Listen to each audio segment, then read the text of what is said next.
Hey everybody, it's Brooke with WTI. If you have a toddler walking around, you know how annoying it is when they constantly get into your cupboards where you keep your things and you have to wash them all the time before you can cook with them.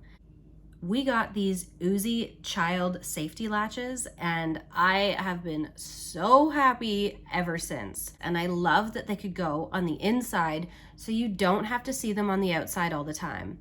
Another really great feature about them is that you can actually turn off the latch if you want to.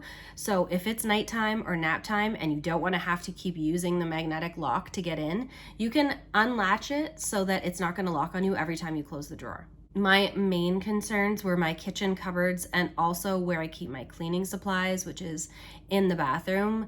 And if you're a mom, you know your kids are always going to follow you in there. So you don't want them getting into things while you're trying to go to the bathroom.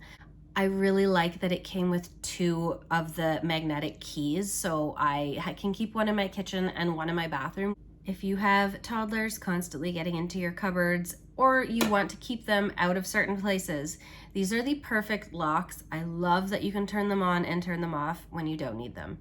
But that's just my point of view.